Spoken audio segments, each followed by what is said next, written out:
Merhaba! Bonjour à tous! On vous fait cet épisode 22 dans lequel vous allez pouvoir suivre notre chemin, notre petit parcours du sud de la Turquie où on vous a laissé sur le dernier épisode jusque dans les terres, Konya et un petit peu après jusqu'à la Cappadoce où je m'arrête ici. Il y a pas mal de choses déjà à voir, on a vécu beaucoup de choses ici, accompagnés de nos amis La Vida Nomada et d'autres amis voyageurs également. La Cappadoce, ce sera l'objet de l'épisode 23 en totalité parce qu'il y a tellement de choses à voir, c'est si joli, ça a été un réel coup de cœur, donc je vous fais une vidéo juste pour ça. En attendant, je vous laisse suivre tout ce qu'on a vécu ici et je vous retrouve à l'épisode suivant. Goulet goulet! Les prix sont affichés en TL, donc du coup comme on peut lire ici, Turc lirasi, donc c'est la lire, et 200, alors c'est divisible par 20, par le change par rapport à l'euro, donc ici 200 lire, c'est égal à 10 €.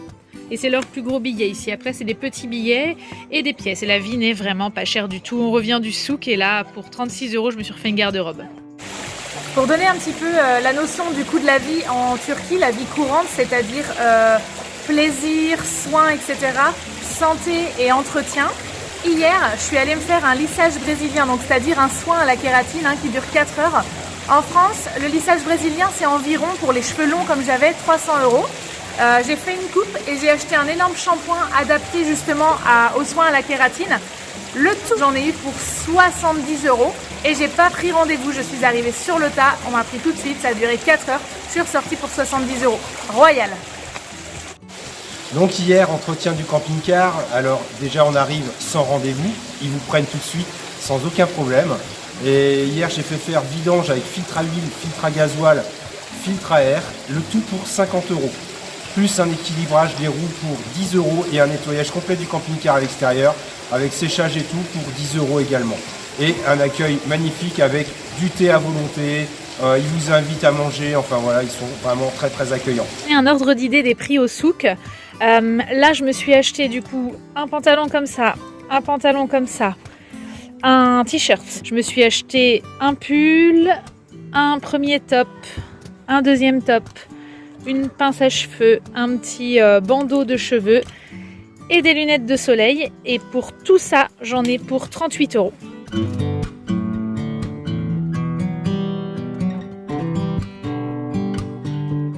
Alors si vous avez suivi les premiers épisodes du voyage, Lénie s'était cassé une dent sur un skatepark. On avait trouvé à la refaire à Perpignan. Elle s'était recassée 4 mois plus tard. La résine était partie à Elea Beach en Grèce quand il avait croqué sur un sandwich. Donc on en a profité ici en Turquie pour chercher un dentiste. J'ai fait 2-3 dentistes un samedi.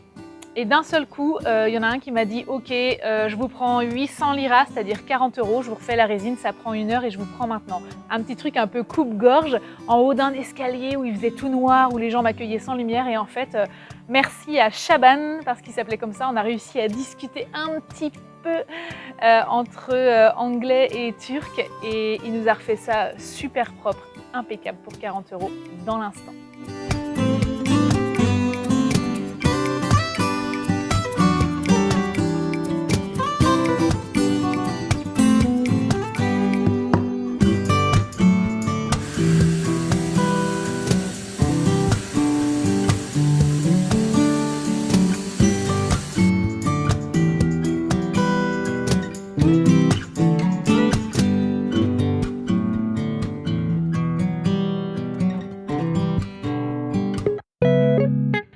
On est posé à Mavikant, c'est une grande plage, c'est un peu le Elea Beach qu'on a vécu en Grèce, la grande plage de voyageurs. Et bien là c'est la même chose en Turquie, ça s'appelle Mavikant et en fait pareil, il y a une grande longueur de plage. Voilà, la vue est juste magnifique, les enfants ils se sont baignés tout à l'heure, ils ont fait du bodyboard ce matin. Il y a vraiment de quoi faire, les gars sont allés pêcher au harpon et il n'y a pas tant de monde que ça ce soir, il n'y a pas tant de voyageurs. Par contre il y a beaucoup de Turcs, Elea Beach il y avait toutes les nationalités confondues. Ici, il y a énormément de Turcs, on est les seuls Français et Belges. Regardez la beauté du paysage là aussi. Et en face, c'est Chypre. Et de l'autre côté, il y a l'Égypte.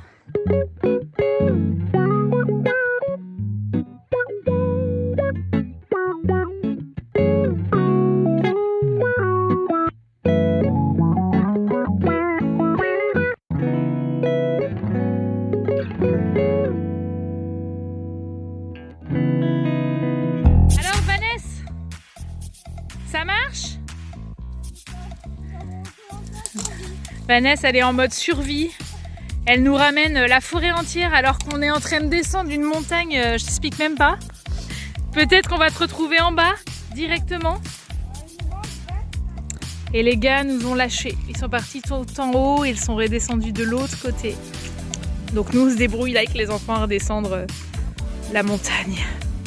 Si au Koh-Lanta Navigante, où Vanessa, finaliste du Koh-Lanta, a descendu la montagne avec ses bois. Bravo Vanessa! Il n'y a pas de fatigue qui soit. Ah! Allez, on y va.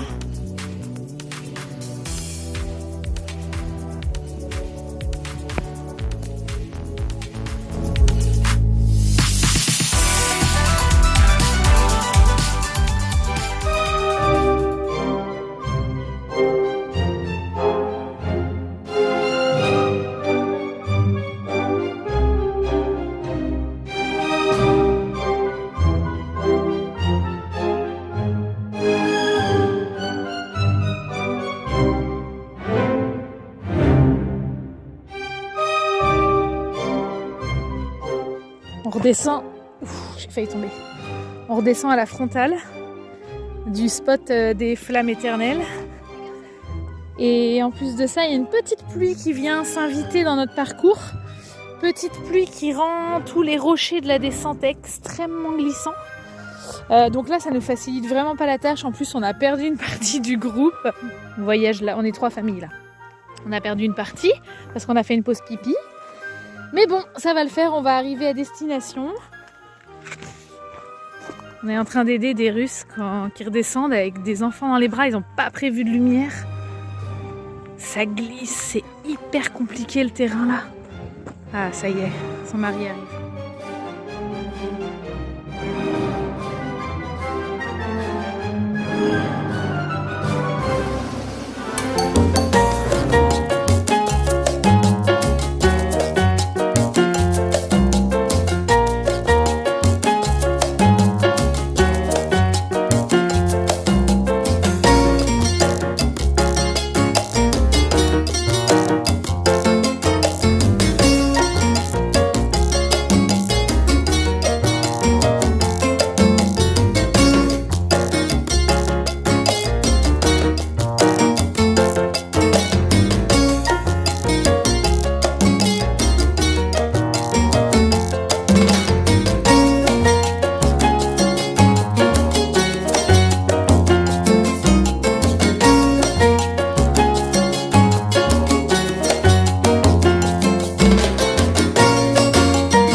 Ici à Konya, on se demandait pourquoi sur le trottoir il y avait un tankerville avec les serviettes à sécher.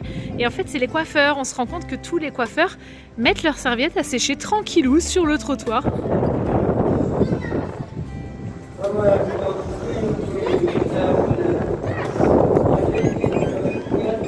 La nuit est tombée et donc les personnes se rassemblent ici pour rompre le jeûne du Ramadan, prier avec les appels du muezzin.